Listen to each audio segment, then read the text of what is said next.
बिस्मिल्लाहिर्रहमानिर्रहीम। अस्सलाम वालेकुम नाज़रीन कराम, मैं हूं मखदूम शहाबुद्दीन और आप देख रहे हैं मेरा फेसबुक और यूट्यूब चैनल। उम्मीद करता हूं आप सब लोग बखैर वाफियत होंगे और जहां भी होंगे अपने अहले खाना समेत खुश भी होंगे और महफूज भी।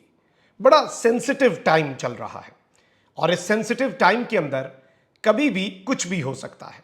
एक जानिब तो मुक्तदरा है और मुक्तदरा पर पाकिस्तान की ऑपोजिशन का, इमरान खान का, जुडिशरी का प्रेशर बढ़ता जा रहा है।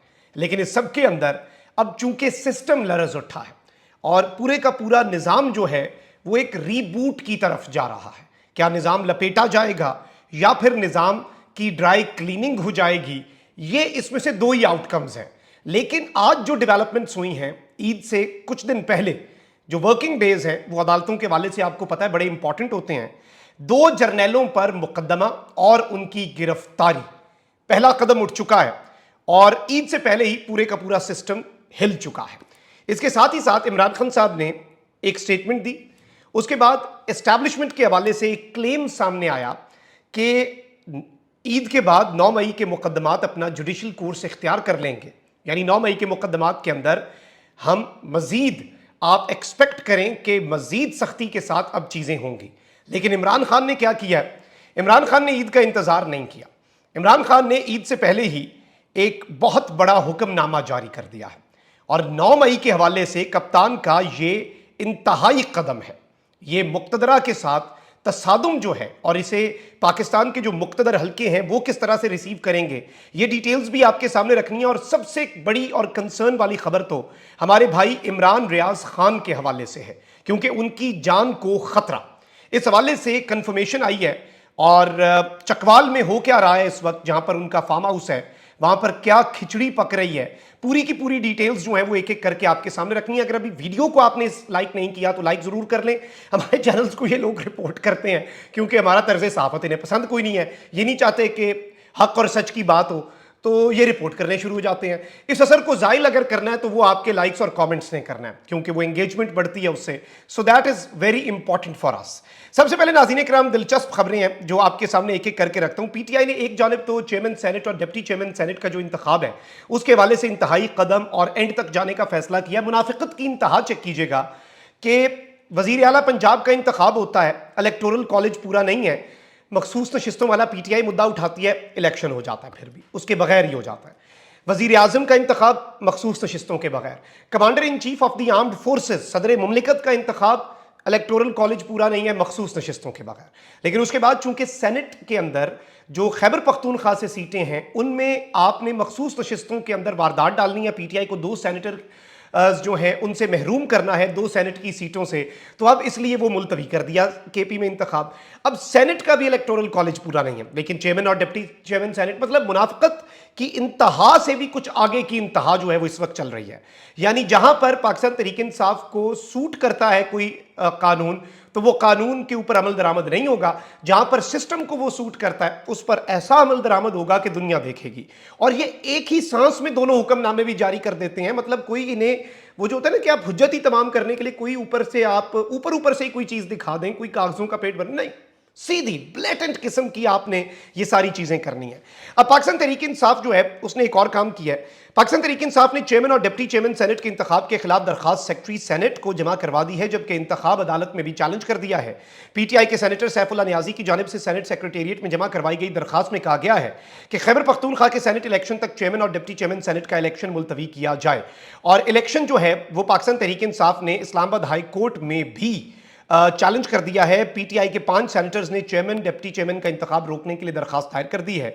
और इस दरखास्त पर सेनेटर जरका है, सैफुल्लाह नियाजी हैं, सैफुल्लाह अबड़ो हैं, फलकनाज चित्राली हैं, फौजिया अरशद और हमायूं मोहम्मद जो हैं उन्होंने दस्तखत किए हैं। अब सिस्टम जो है वो तो चेयरमैन सेनेट और डिप्टी चेयरमैन सेनेट वाले मामले में बहुत सीरियस है और सिस्टम उस सीरियसनेस के ऊपर अमल दरामद भी करने जा रहा है। लेकिन ये जो चीज़ है ये इंपॉर्टेंट है। अब इसमें चूंकि अदालतें जो है वो एक सख्त रवैया भी अपना चुकी हैं, क्योंकि अदालतों के अंदर बिलखुसूस इस्लामाबाद हाई कोर्ट से जो खतूत आए उसके बाद फिर उन्हें जो खतूत भेजे गए, आप वो भी समझें, ये उन खतूत से 2 ही काम होने थे। जो धमकी आमेज खतूत है ना, उनसे 2 ही अचीव हो सकते हैं टारगेट, और दोनों एक्सट्रीम्स पे हैं। या तो जज मैनेज हो जाएंगे, डर जाएंगे, या फिर वो कहेंगे इन जे तो फिर इन जी सही। लड़ाई में भी ऐसे ही होता है ना, आप किसी को डरा रहे हैं, धमका रहे हैं, तो अगला या तो डर जाता है आपकी धमकी से, या वो कहता है इंज तो फिर इंज ही सही, ऐसे है तो फिर ऐसे ही सही। और मुझे वैसे बदला बदला जो मिजाज नजर आता है। आप देखें कि समीम रहीम साहब का नाम ECL से ना निकालने पर सेक्रेटरी दाखिला के वारंट गिरफ्तारी जारी हुए हैं। ये अनप्रेसिडेंटेड है। अच्छा, एक और काम हुआ है। इस्लामाबाद हाई कोर्ट ने बुशरा बीबी की इमरान खान से मुलाकात न करवाने पर हुकाम से रिपोर्ट तलब कर ली है। बुशरा बीबी की उनके शौहर इमरान खान से मुलाकात न कराने के बायस अदालती फैसले पर अमल दरामद की दरखास्त दायर की गई थी। इस्लामाबाद हाई कोर्ट के जस्टिस मियां गुल हसन औरंगजेब ने बुशरा बीबी की जेल में बानी PTI इमरान खान से मुलाकात कराने पर फैसले पर अमल दरामद से मुतल्लिक केस की समाअत की। एडवोकेट जनरल ऑफिस से स्टेट काउंसिल अब्दुल रहमान अदालत में पेश हुए। जस्टिस साहब ने इस्तफसार किया कि अदालती हुक्म पर अमल दरामद क्यों नहीं हुआ। अदालत ने स्टेट काउंसिल को हिदायत की कि मुतल्लिका हुकाम से राब्ता करके आज ही आगाह करें। चीफ कमिश्नर, जेल हुक्काम और दीगर फरीकैन से भी राब्ता करें। ये इतनी बड़ी डेवलपमेंट नहीं है, ये ज़िमनी खबर थी। लेकिन अब जरा आते हैं मेन खबर के ऊपर, जिससे मैंने कहा ना कि पूरा सिस्टम ऑलरेडी कोलैप्स होने के दहाने पर है। और इमरान खान साहब ने भी आज जो सख्त तरीन पोजीशन ली है ना 9 मई के वाकयात के हवाले से, कप्तान ने यूं लग रहा है कि पीछे हटने को तैयार ही नहीं है। मतलब मेरे नजदीक इमरान खान साहब ने जो स्टेटमेंट दी जिसमें उन्होंने चीफ का नाम ले लिया, which happened for the first time, और ये टाइमिंग भी बड़ी इंपॉर्टेंट है क्योंकि आज से एक हफ्ता पहले बुशरा बीबी ने जब ये बात की कि अगर मुझे या इमरान खान को कुछ हुआ तो ये 2-3 बंदे जिम्मेदार होंगे, खान साहब ने बुशरा बीबी का साथियों के सामने हाथ पकड़ के उन्हें पीछे ले गए कि नाम ना लो। लेकिन फिर कप्तान ने उन्हीं लोगों का नाम खुद भी लिया है। इस नुक्ते को समझिएगा कि एक हफ्ते के अंदर ऐसा क्या चेंज आया। कप्तान ने आखिरी हद तक कोशिश की कि कप्तान को उस नहज पर ना जाना पड़े, लेकिन अब चूंकि कप्तान ने कश्तियां जला दी हैं, कप्तान ने इस आग के दरिया को पार करने का फैसला कर लिया है। Now there is no way back. कश्तियां जल चुकी हैं और कप्तान अब पीछे देख भी नहीं रहा, वो आगे से आगे ही बढ़ता जा रहा है। और रही सही कोई कश्ती है, वो भी आज कप्तान के एक और फैसले ने जला दी है। लेकिन उससे पहले इस्लामाबाद हाई कोर्ट के अंदर जो मैंने आपको कहा ना कि 2 ताकतवर तरीन शख्सियात के ऊपर मुकदमात और उनकी गिरफ्तारी के इम्कानात। अब इस्लामाबाद हाई कोर्ट में मैंने आपको सुबह ही बता दिया था अर्ली मॉर्निंग के आज के दिन का एजेंडा क्या है। यही केसेस मैंने बताए थे। एक केस है जी कि रिटायरमेंट के बाद सहाफ़ियों से गुफ्तगू करके मुल्की मामलात बताने और एस्टैब्लिशमेंट के इशूज़ को डिस्कस करने पर शाहिद मेतला, जावेद चौधरी, ये 2 सहाफ़ी हैं। जनरल बाजवा और जनरल फैज़ के खिलाफ इंदराज मुकदमा की दरखास्त। अब इस्लामाबाद हाई कोर्ट ने रिटायरमेंट के बाद कानून की खिलाफ वर्जी, लापरवाही और गलत बयानी के केस में जनरल रिटायर्ड कमर जावेद बाजवा के एतराज़ात पर नोटिस जारी कर दिए हैं। इस्लामाबाद हाई कोर्ट के चीफ जस्टिस आमिर फारूक ने रिटायरमेंट के बाद कानून की खिलाफ वर्जी, लापरवाही और गलत बयानी के केस में कमर जावेद बाजवा, फैज हमीद और दीगर के खिलाफ इंदराज मुकदमा की दरखास्त पर समाअत की। दौरान समाअत जनरल रिटायर्ड कमर जावेद बाजवा की इस्लामाबाद हाई कोर्ट में दायर दरखास्त पर एतराज आया, जिस पर अदालत ने एतराजात पर नोटिस जारी कर दिए। बाजवा साहब ने दरखास्त दी, उस पर एतराज कर दिया गया और बाजवा साहब को नोटिस जारी हो गया। अच्छा जी, जनरल रिटायर्ड कमर जावेद बाजवा के वकील ने कहा कि जो दरखास्त 6 माह बाद जमा हो उसकी कोई वक़्त नहीं, खारिज कर देनी चाहिए। इस पर FIA ने अपना मौक़िफ़ दिया कि दरखास्त आ गई है तो हम कानून के मुताबिक देख कर ही फैसला करेंगे।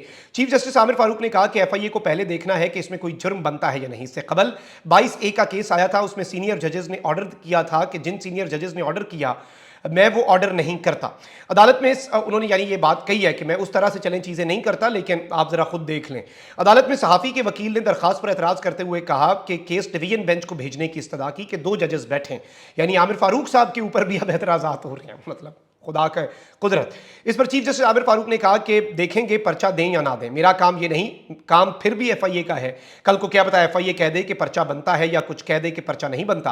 अदालत ने कहा कि कानून और कायदे के मुताबिक FIA को इंक्वायरी का फैसला करना है, ज़रूरत हुई तो हम डिवीजन बेंच को भी ये मामला भेज सकते हैं।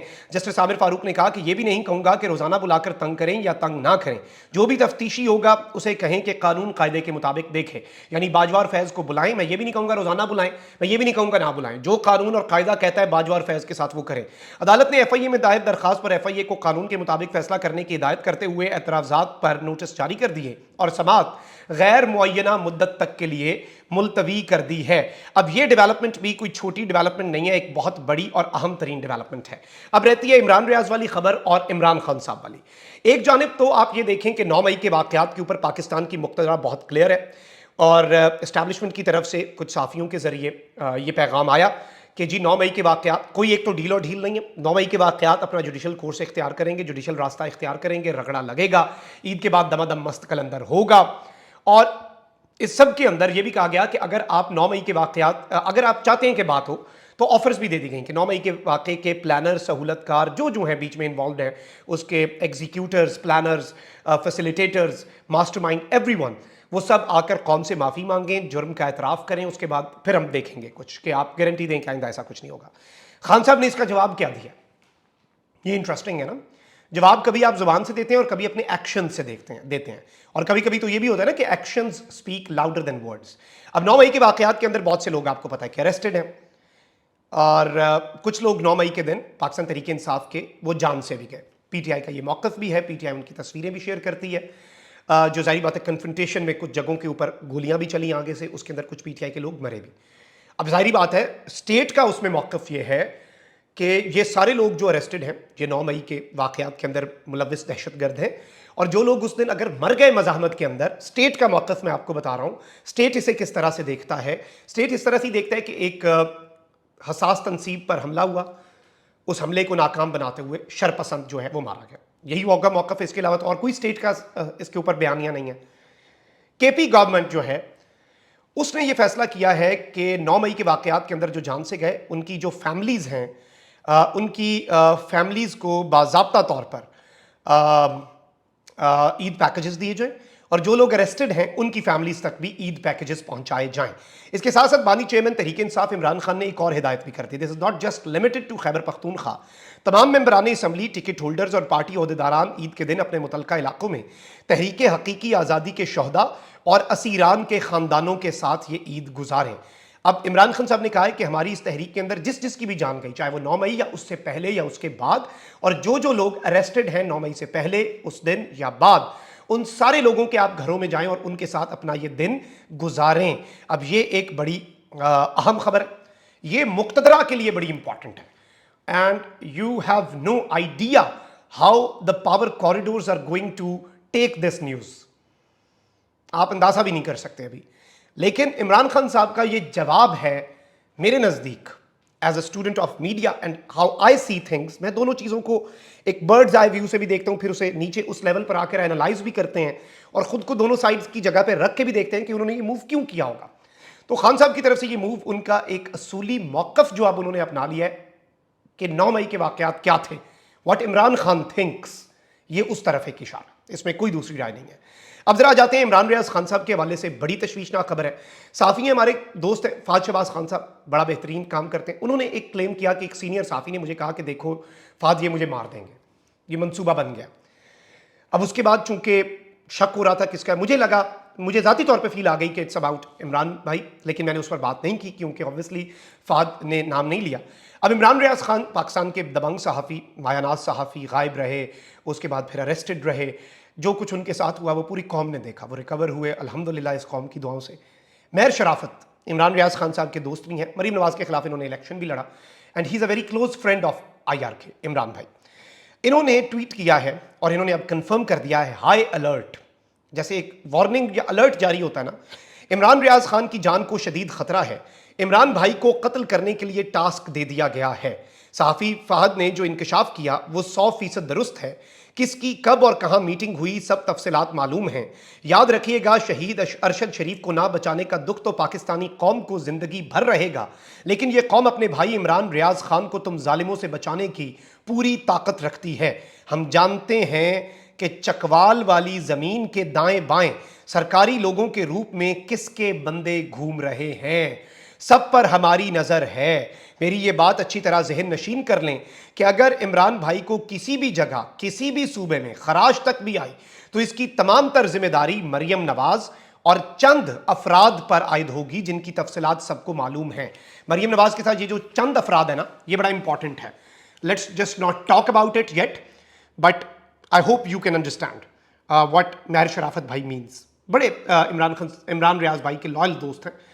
इन्होंने जो क्लेम किया इसने मुझे हिला के रख दिया, और यकीन माने अरशद शरीफ का जो इन्होंने बीच में जिक्र किया वो जख्म अभी भी ताज़ा है। ईद आ रही है ना, सर अरशद शरीफ के घर वालों से पूछिएगा, और किस चीज़ के लिए जान दे दी, आपके और मेरे लिए, सच बोलने की पादाश में। अल्लाह ताला इमरान रियाज की हिफाजत करे। मेरी आपसे सिर्फ ये दुआ होगी कि इससे ज़्यादा से ज़्यादा शेयर करें इस पैगाम को, और दुआ करें, ये बाबरकत सातें अभी भी हैं, जितनी दुआ हो सकती है आपने दुआ करनी है। This is just a request, हाथ जोड़ के मेरी आपसे।